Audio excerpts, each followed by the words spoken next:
All right, friends. We back. It's T Man with another video. Guess who? JasonBlaha, Strength and Fitness. Man, he's looking like a real old dude there, man. Getting up there, 80 years old. Yeah, you're making it. 80 years old. That's it. Attaboy. Accelerated aging. All right, let's review this video. He says, lockout and overload work is a waste of time. Lockout and overload work. Lockout. Why is it a waste of time? Well, I don't know. Maybe lockout because the tension and the overload? I don't know. Let's see what he has to say. I'm curious. Haven't really watched this video. Hey everybody, it's JasonBlaha here, and today I want to chat with you guys a little bit about why things like overload work, lockout work with heavy partials and these things don't really work for carryover to your movements. And some of it has to do with the fact that it's a problem with... I can tell you they're not a necessity in eccentric work. They're not a necessity. But if you want to lock out in a concentric movement, go ahead. You're just wasting your time there too as well. Yeah, it's just a waste of time. Ankle specificity on your big lifts. The other part of the problem is that it causes less muscle growth, right? And did you hear what he just said? The lockouts, these things are causing muscle growth? What I told you before, when people are telling you there's something is associated with muscle growth in a gym, when it comes to these concentric exercises like your coach is doing here, what type of growth is that? It's sarcoplasmic. It's sarcoplasmic growth. It isn't muscle damage growth, myofibrillar. Eccentric is associated with muscle damage. Thus, it is associated with myofibrillar growth. Now, if you're doing the concentric movement, the up movement against the force, against gravity, you understand me? You understand? Okay, so that is associated with sarcoplasmic hypertrophy. You understand me? And this proliferation of these motor units, whatever, getting good at moving a heavy weight against gravity. You understand me? You're going against gravity, yeah. You're not going with gravity, you're going against gravity. Hypertrophy is the #1 factor in increasing your strength for you as an individual. Hypertrophy is the #1 factor in increasing your strength? Myofibrillar hypertrophy, eccentric movements are #1 factor for increasing your strength. Yes, but not sarcoplasmic hypertrophy. There's no strength associated with it when it comes to concentric movements, getting the pump. Look how old he looks there. I don't know what's up with his left arm. It looks like it's disappeared. I don't know what's going on here. Now, before people say, well, what about leverages? Yeah, but you're not getting your bones and tendons recut and reattached and stuff. So unless you're doing that... Your bones and tendons recut and reattached? What is he talking about? Surgically, that's not an option. Therefore... That movement right there was a concentric movement. He literally dropped it on the floor. He didn't even lower it slow or anything like that. He just like boom, he went with the weight down on the floor. Yeah, man. I want to be clear there. Therefore, for you as an individual, since you can't change your muscle fiber distribution, you can't change your bone lengths or your points of insertion for your tendons. The only factor... Now, the squat is interesting because you're not starting with a concentric exercise. You're starting with an eccentric exercise. So you get damage in your legs, but providing your legs go, well, you need to go ass to grass. The truth is you really do need to go to the bottom of the floor. Yeah, that is the whole point. The whole point is to go down and then back up again. It's the up motion that's going to be really hard. You don't need a full lockout or you don't need to go all the way up either. You don't need to go all the way up. If you could stay down there bent and just keep forcing this contraction on your legs, you'll be able to damage the muscle fibers in an eccentric movement with the squat. The squat is an isometric, you could call isometric eccentric movement. This type of movement is isometric, eccentric. This is not a concentric. I guess, you know, there is a concentric here there is concentric here as well because you're moving with the weight against gravity again too, right? It's on your back. There's tension there. But if you want greater eccentric, you have to stay lower at the bottom. I'm just saying. I was going to say something else. Oh, yeah, you could do negatives. You could do these negatives. In other words, if you had a machine where it could rack it back up to the top for you, and then you just put the weight on your back and then go down to the floor. Rack it back to the top, put it on your back, go down to the floor. Rack it, put it up. You can actually go heavier going down to the floor with a lot of weight than you could go up against gravity. And that would make you a lot stronger at even doing these concentric movements with the squat. Yeah.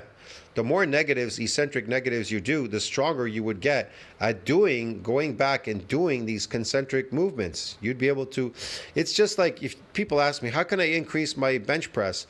Do a lot of heavy bench press negatives and you'll fucking increase your bench press astronomically.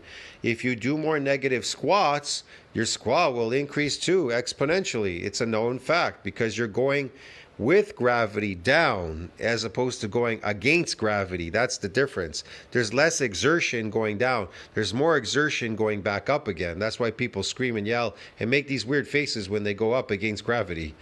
You have control over is your muscle mass, right? Your actual tissue growth. That is what you can control. Again, I want to be clear there. Control muscle mass, tissue? Nah, you don't control anything.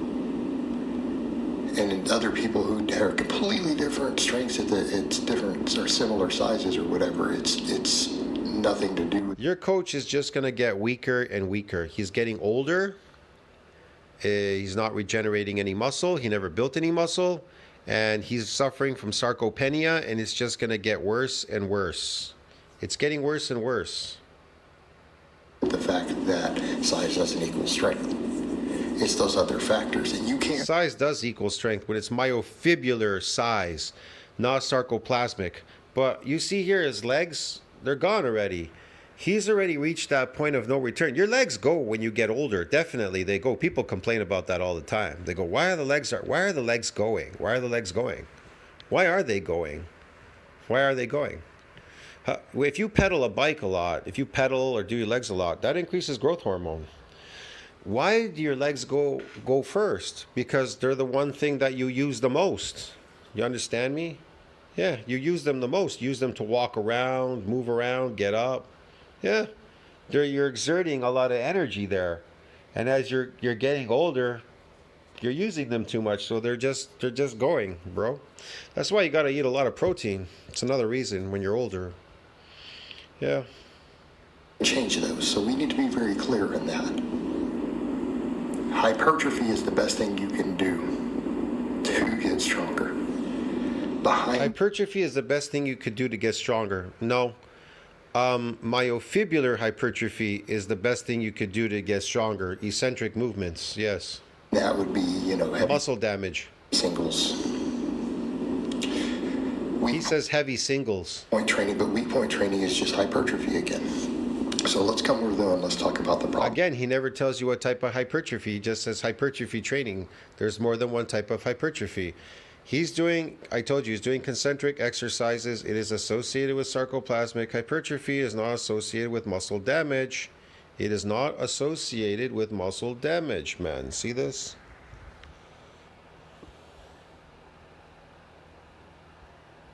I don't know if it was this one. I can't remember now. It must have been this one. Yeah, this one. That's sarcoplasmic hypertrophy. See that? That is associated with people that are trained. They're trained and they're doing concentric exercises. So it's associated with sarcoplasmic, largely attributed. It's not just that you're doing volume training.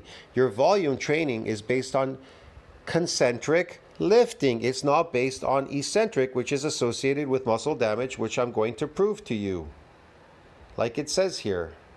Just a second. Right here. Eccentric, i.e. shortening muscle contractions. Concentric muscle contractions do not cause exercise-induced muscle damage. So what do they do when you lift them? What do they do? Listen to me, if concentric muscle contractions do not cause exercise-induced muscle damage, then what do they do exactly in the gym? What do you think they do in your mind? What is your mind telling you? What do you think they do? Yeah, that thing just shut down, man. I had to go back there. I wanted to tell you, what does this do? So what do you think that this does?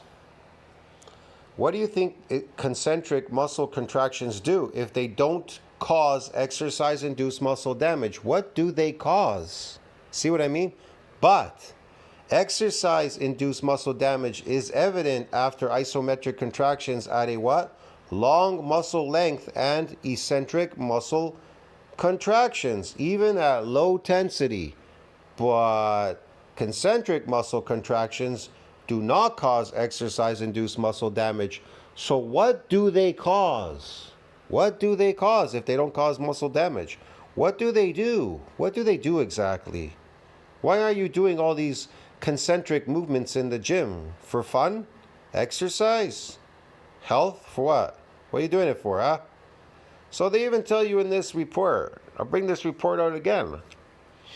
They tell you extreme or unaccustomed eccentric exercise. They don't never say they never say concentric. They always say eccentric is associated with muscle damage. Eccentric exercise can cause exercise-induced muscle damage, characterized by what? Structural changes. What are these structural changes?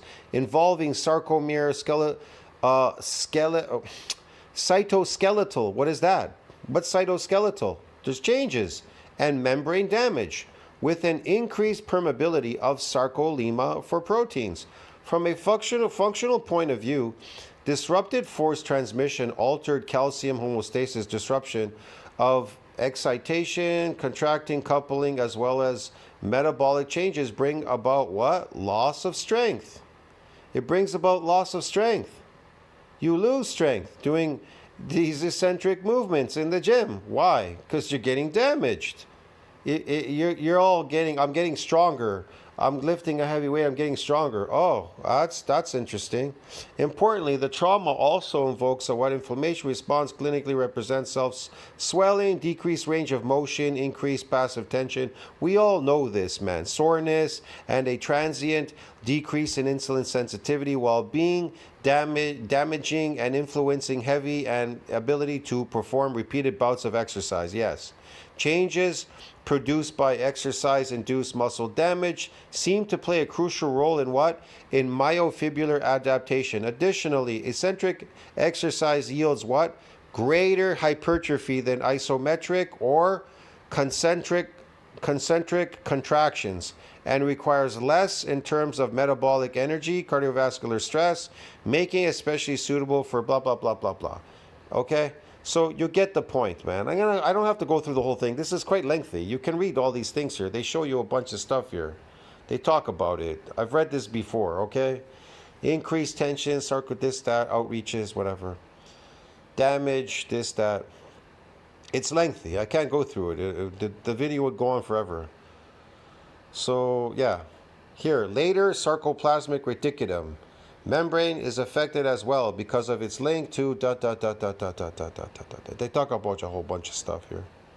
Extracellular matrix and membrane channels. We want the extracellular matrix from the muscle damage. We want cells. You understand me? We need that extracellular matrix so we can build muscles. It's the whole point. It's the whole point. Yes. It's the whole point. Okay, let's go back to Blaha, man, because I'm losing it here. I'm losing it. Where's Blaha? Here he is. It's just hypertrophy again. So let's come over there and let's talk about the problem with partials. We know that even when it's studied in a lab, partial reps only make you really stronger in the partials. They do. That's a lie. Partial reps don't just make you stronger at doing partial reps. That is a lie. Man, that is a lie. When you do partial reps, you're able to lift heavier, and so you're able to do more of it, thus causing more damage on the downforce. Do you understand what I'm trying to explain to you? It's very specific. I don't have to show you in a gym what that looks like. You're going to get greater damage. Why? Because you're unaccustomed to lift, like it says there, you were unaccustomed to lifting such heavy weight. You're able to lift heavier if you do partial reps. You understand me? If you don't do a full concentric rep, you're focused more on the eccentric part. So if you're focused more on the eccentric, doing more eccentrics as opposed to concentric, you're able to lift heavier. That means you're unaccustomed to doing that weight. Therefore, you'll get more muscle damage. So he's wrong. God give is full of carryover to the full range of motion as training full range of motion does. So if we think of the Again, full range of motion. He wants to do full range of motion to do what exactly? What do concentric exercises do? They're not associated with muscle damage. So what is the point of doing a full concentric movement?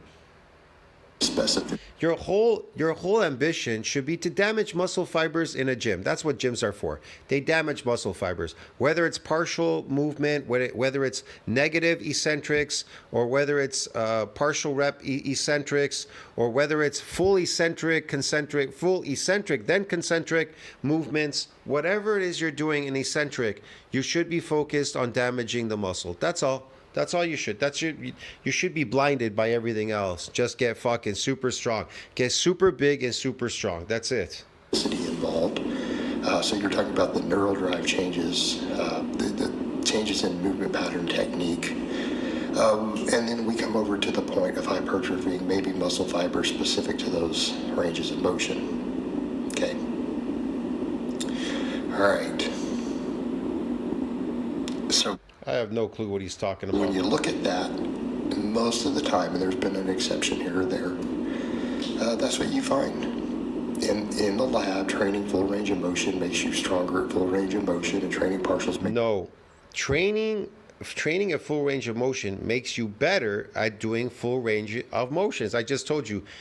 Doing a full concentric movement makes you better at doing those movements. Do you understand me? That's why it says it's not associated with muscle damage. So what is it associated with? Why don't any of you tell me, write me in the comment section and tell me if it's not associated with muscle damage like it says there, the concentric movement, then what is it associated with? What does it do exactly? See what I mean? you more strong at partials. What do you think it does if you're such a brainchild? But in some of the studies, the full range of motion training actually increased the partials more than the partials did. It does happen on occasion. He's making this shit up. It would make sense. More muscle mass, more strength potential. More muscle mass, more strength potential. How do you get muscle mass when protein synthesis exceeds what? Protein breakdown. That's how you grow mass.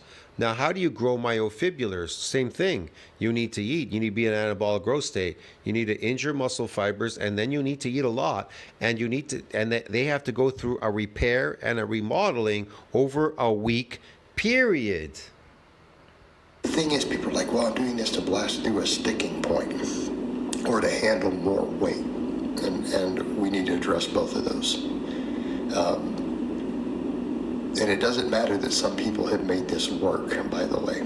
You're usually talking equipped lifters, and they still did full range of motion training. They still got bigger, and most of them used a ton of gear, so they gained muscle anyways. All right, at a certain point, tension is tension when drugs are in the equation. So just factor that in before you say, but these guys over here at this gym who are all using 2 grams of gear a week, of course they got strong. Yeah, here we go with the steroids, 2 grams of whatever a week. They took steroids to lift heavy weight. And partials. They would have got strong doing full range of motion too. All right. They didn't get strong at doing that. They took a steroid and they were able to lift it because of the molecules.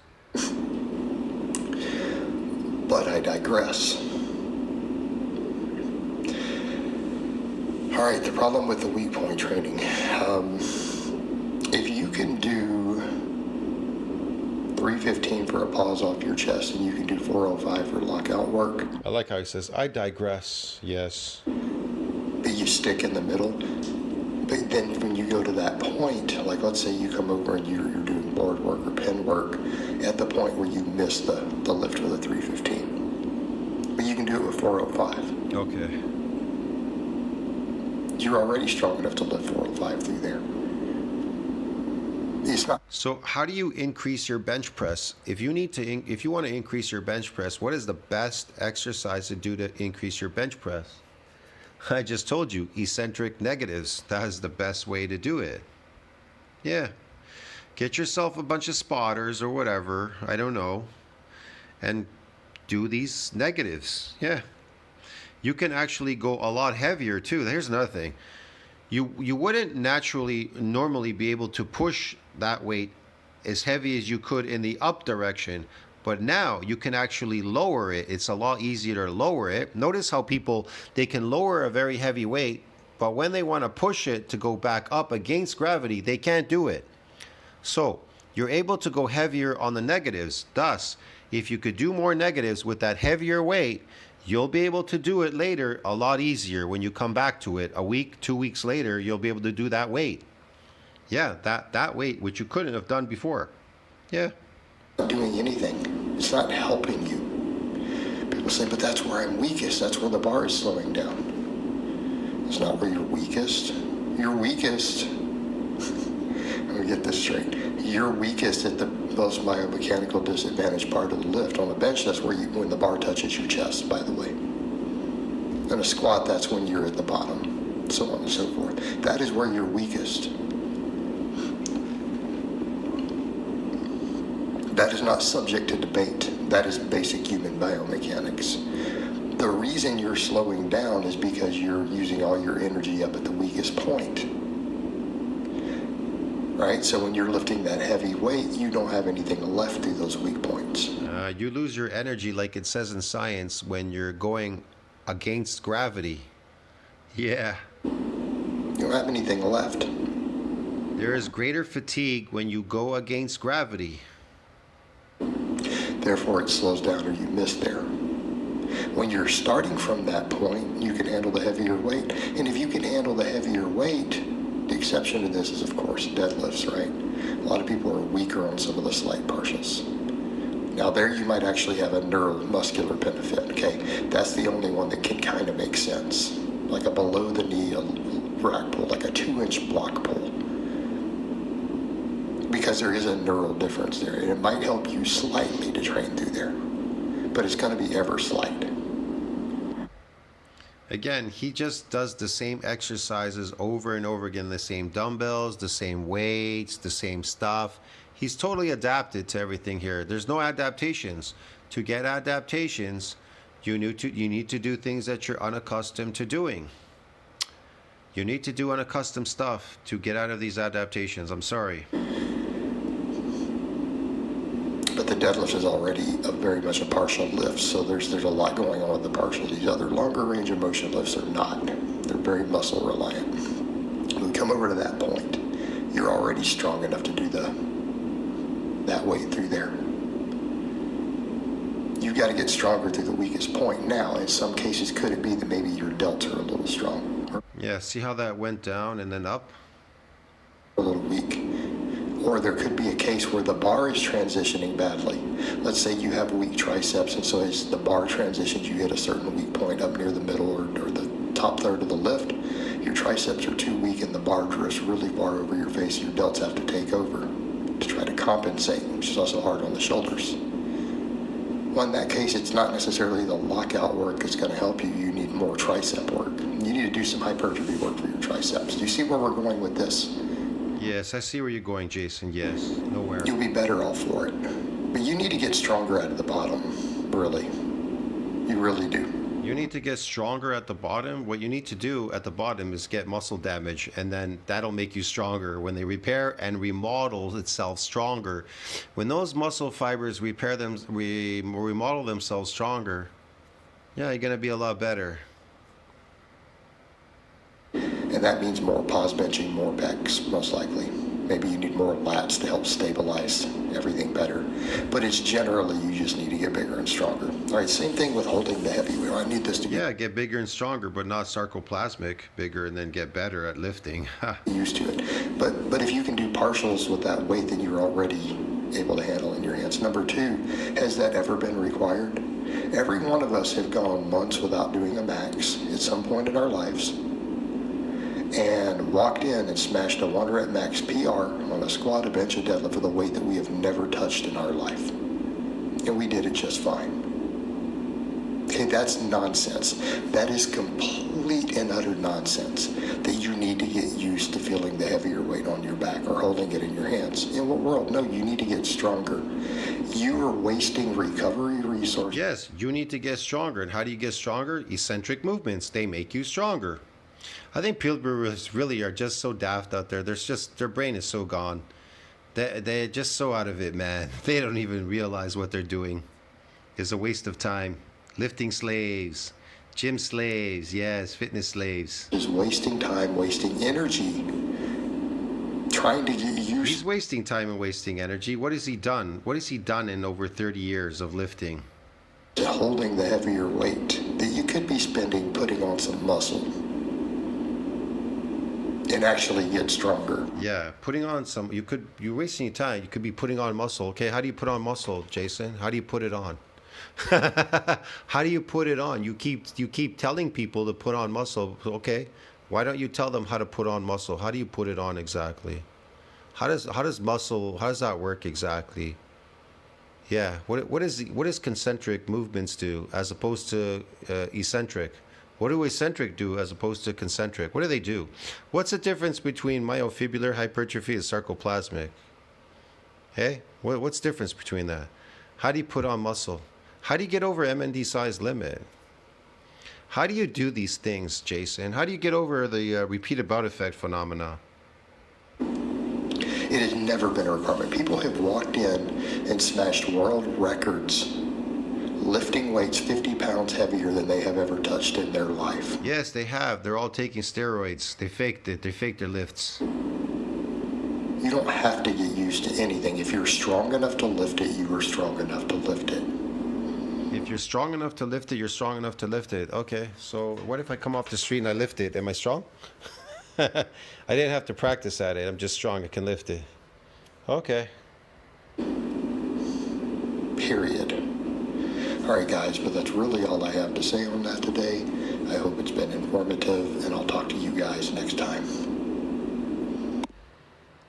See you in the next one, man. I gotta go, friends. Whether you have one location or 1,000, Shopify Point of Sale can help you elevate.